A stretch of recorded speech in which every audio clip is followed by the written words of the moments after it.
Coming up, we catch up with the NRL scores and scorers on Saturday, as well as the Super League games for Friday night, and the confirmation that Sua'ali'i will leave for rugby union.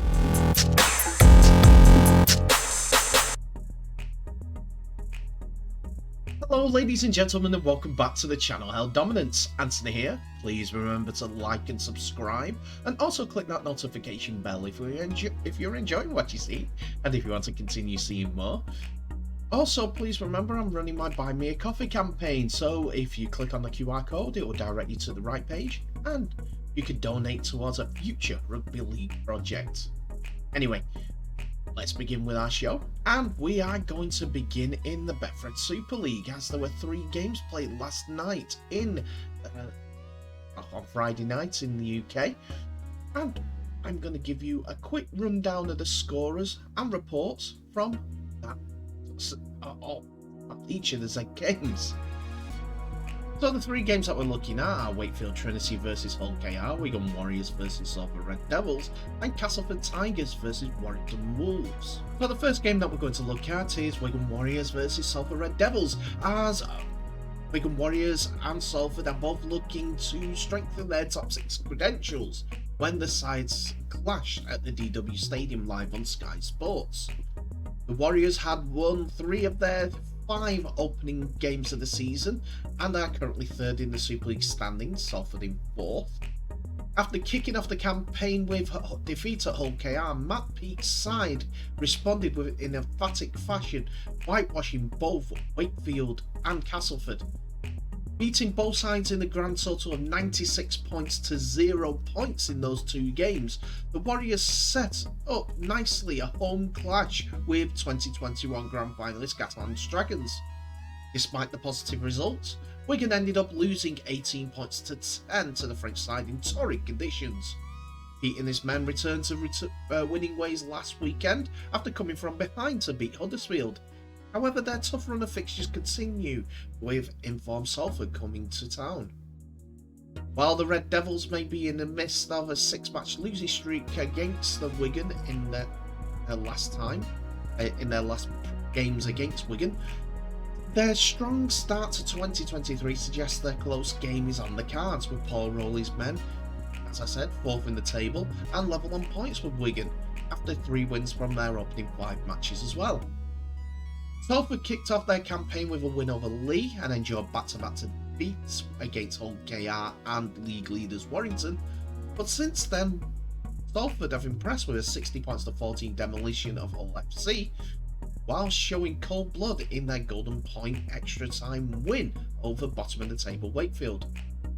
Salford are a far stronger force than in previous years, and there is no reason why Paul Rowley's men couldn't give Wigan a run for their money.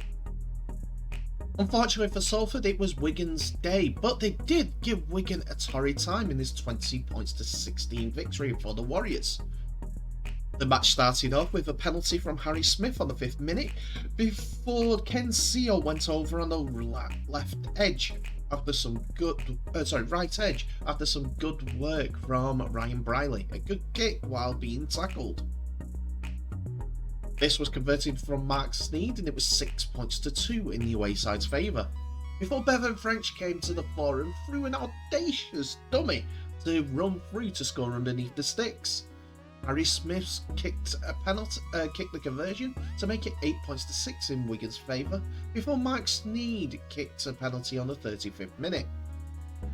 Half time it was 8-all, but it was Salford who came out from the sheds invigorated.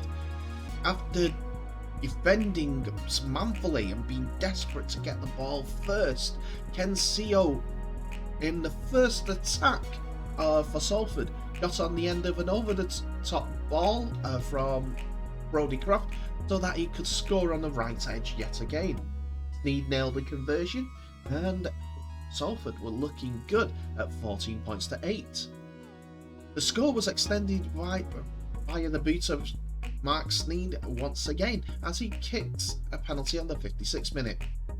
Then Bevan French took charge of the Wigan attack. He saw a gap after multiple Wigan attacks had failed and went himself and scored on the left side of the pitch. Harry Smith, good with the boot, scored on the 69th minute. Then Wigan's overlapping patience actually got some benefit. After many attempts, it was that man Jai Fields who got into the attack and found the ball out wide to Toby King, who scored on the 73rd minute. Harry Smith converted.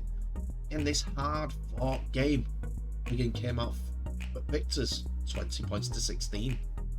The next game sees Wakefield Trinity host Hull KR. After this game was commented about by Hull KR's boss, Willie Peters. Done an episode about that. All criticising the pitch. But it's the game also that, due to the pitch issues, was replaced by Sky Sports by the previous game, Wigan versus Salford. But anyway, Wakefield landed almost their first victory of the season, but not for the first time in recent years. They had been heartbroken by the beat of Mark Sneed. Trinity forced Salford Red Devils into golden point extra time, but fell short as Sneed's drop goal condemned them to another loss. And they are dealt with another blow this week as Liam Hood has been ruled out of the squad. OKR suffered a third successive loss as their trip to south of France to face Catalan proved to be fruitless, with injuries taking their toll as well.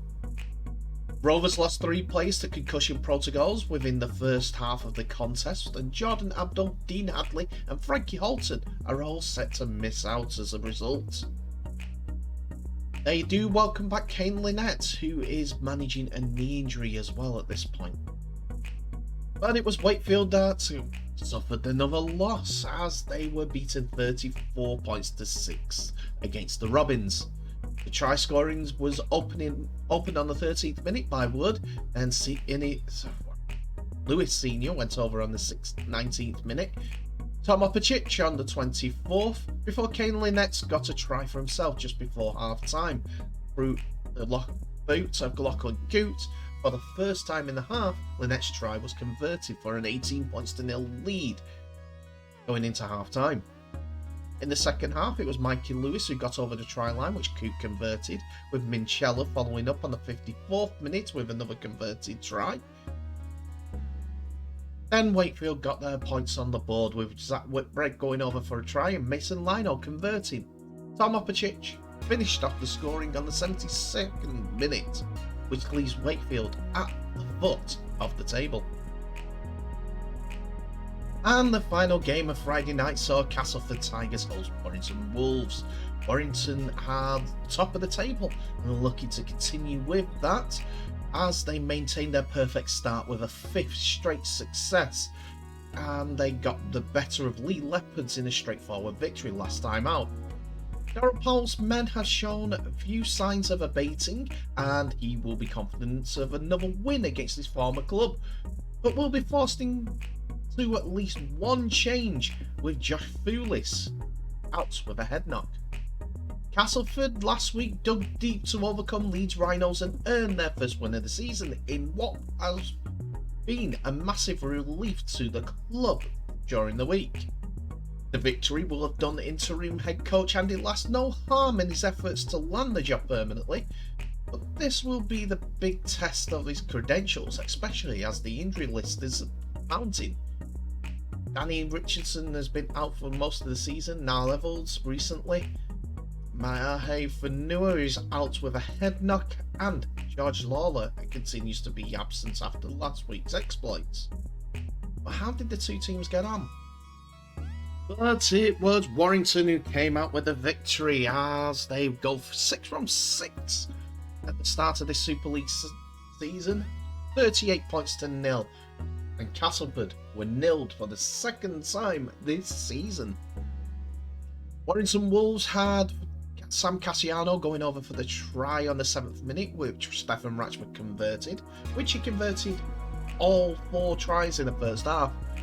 Matty Russell in his first game back for Warrington Wolves scored on the 18th minute, which was followed by Tom McKaylee on the 21st minute, and Russell got a double on the 34th minute for a half-time scoreline of 24 points to nil.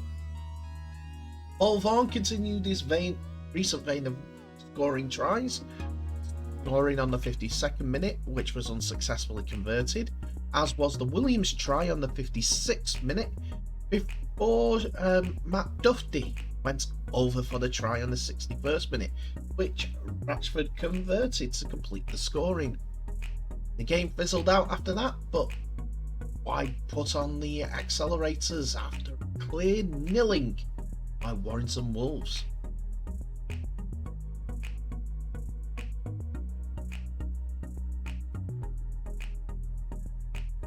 So now we come to the news that Jose Sua'ali'i has officially announced he will complete a sensational code switch at the end of 2024, leaving the NRL to sign a 3-year deal with Rugby Australia. The 19-year-old will become one of the best paid rugby union players in Australia after signing a deal worth $1.6 million a season, and is expected to be available for the Wallabies from the end of 2023. His departure is a huge blow to the NRL, Samoan Rugby League, and so many other competitions, but it was confirmed by new Australia head coach Eddie Jones, who warned he would raid the code in attempt to get some of his biggest stars to switch to rugby union. Rugby Australia confirmed the code switch in a brief statement on Saturday, revealing Sua'ali'i's Super Rugby home will be the New South Wales Waratahs. The statement read, Rugby Australia RA and New South Wales Waratahs today announced that they have signed Joseph Sua'ali'i from October 2024 until at least the end of 2027. Per RA policy, the terms of the contract were not announced.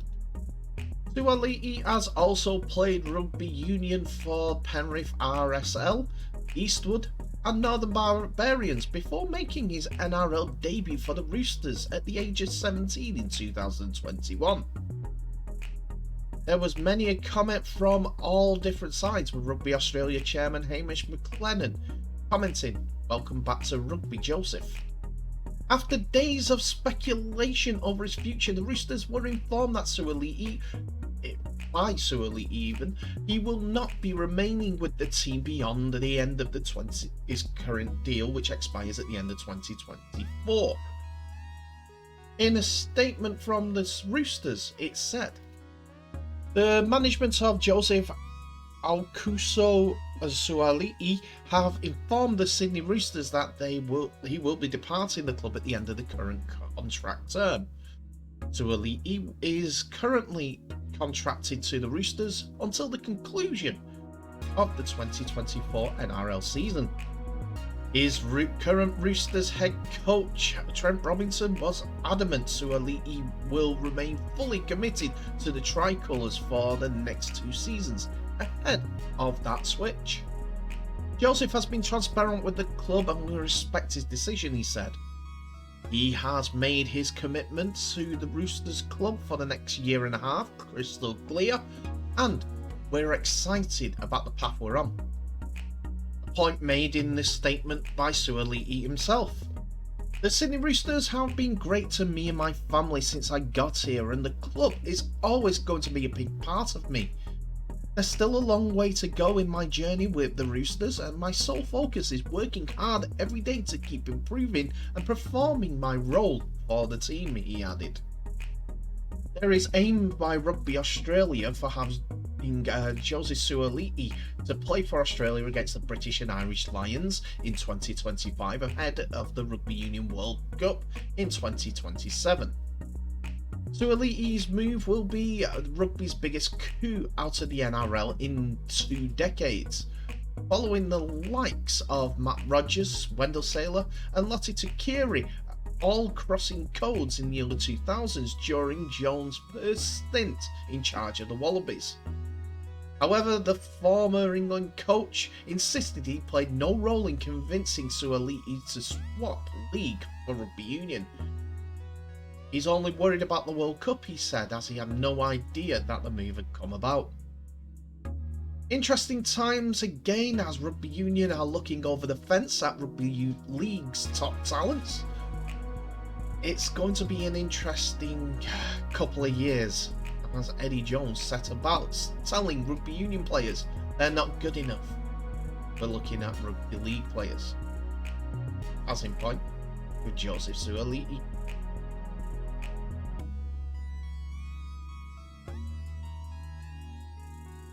And we end today's episode with a look at the NRL, as there were 2 games played on Saturday morning. Both of those games have serious implications towards the top 8 this early in round 4. So after the first 3 games have gone by the wayside, with wins for the Eels, Storm and the Broncos, today saw the Gold Coast Titans travel to Queensland to face the Cowboys, while the South Sydney Rabbitohs entertain Manly Seagulls.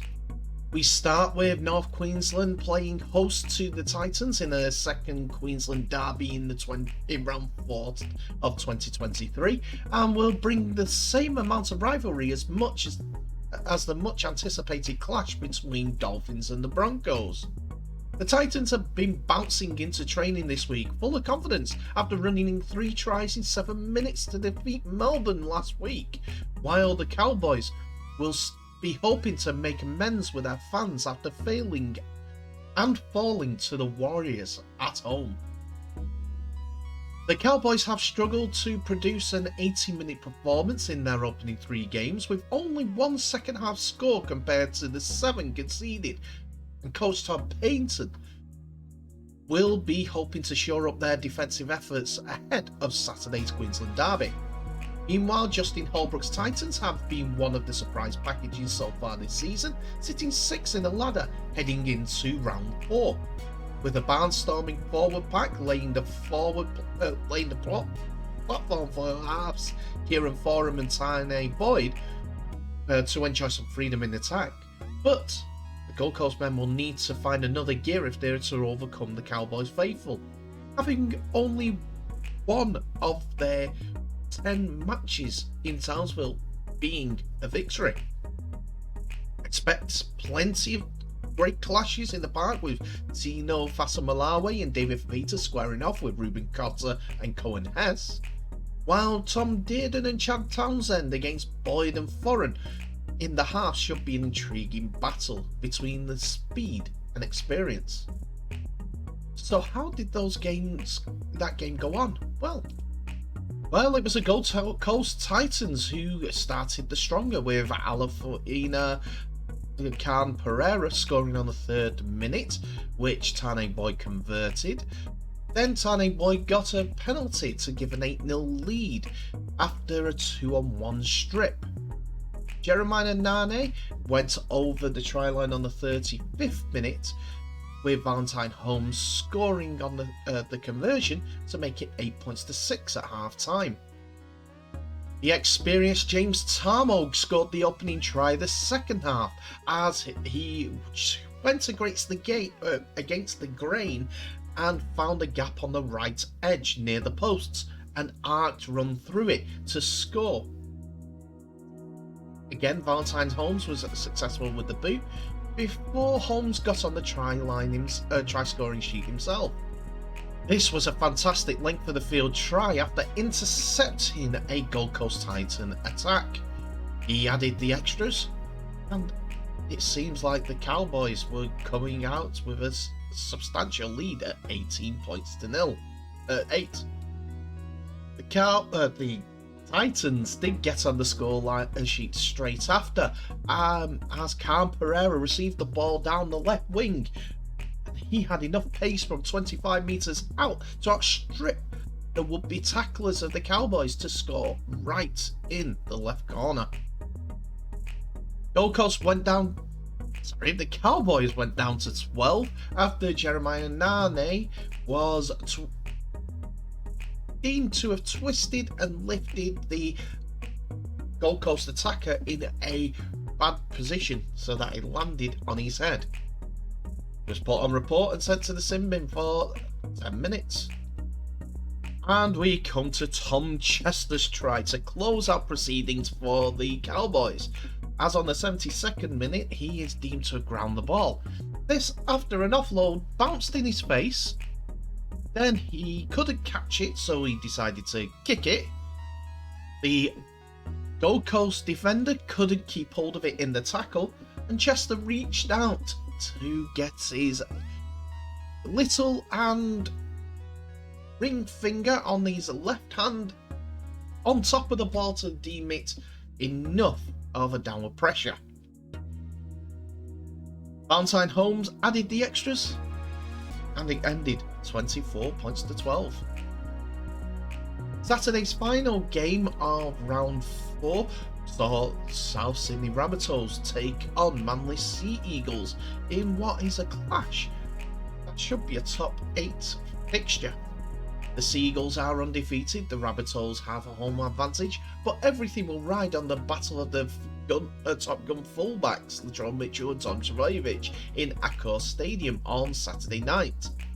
The two superstars haven't faced off in the NRL Telstra Premiership since round 19 of 2018, when Mitchell was playing centre for the Roosters and helped himself to 24 points in a 56 points to 24 win over the Seagulls at Brookvale. After falling 6 points short to the Premier's Panthers in round 2 and just 2 points to their arch rivals Roosters on Friday, Jason Demetriou's Bunnies are out to make amends when they host the undefeated Sea Eagles. The Rabbitohs could be easily 3 wins from 3 should I say. Had a few little things had gone differently in the last 2 rounds, but having already faced 3 top competitors in the competition, the weeks ahead will bring a big opportunity to climb back up the ladder. Meanwhile, Anthony Seibold's Sea Eagles will bring plenty of confidence after defeating the grand finalist Eels in 30 points to 30 last week, but will be tested without the support of their home crowd. While all eyes will be on the battle of the number ones, the clash in the halves between young gun Lachlan Ilias and Joe Schuster, as well as veterans Cody Walker and Daly Cherry Evans, will also play a big factor in Saturday's result. And it really did, as Cody Walker grabbed himself a double either side of half time to set the Rabbitohs on the way to a 13 points to 12 golden point victory. Walker opened the scoring on the 22nd minute as he went over for the try, which Mitchell converted. Alamoli Olakau'atu scored on the 25th minute to level things up, with Ruben Garrick converting. Olakau'atu jumped the highest to grab the ball out of the air to score on the right edge. Before half-time though, Daly Cherry Evans picked off a pass and ran 60 metres to score right to the post on the 39th minute. Ruben Garrick added the extras and it was 12 points to 6 in the Seagulls' favour. No points scored in the second half from the Manly Seagulls or in golden point extra time, so the Rabbitohs come out with a win, as Cody Walker got his second try of the match on the 49th minute, and a penalty on the 67th minute levelled things up for the Rabbitohs. Then, after one attempt apiece in regulation time, Lachlan Ilias stepped up and booted a right foot effort from 25 metres out, right between the posts. Rabbitohs celebrate the extra points as they win 13 points to 12.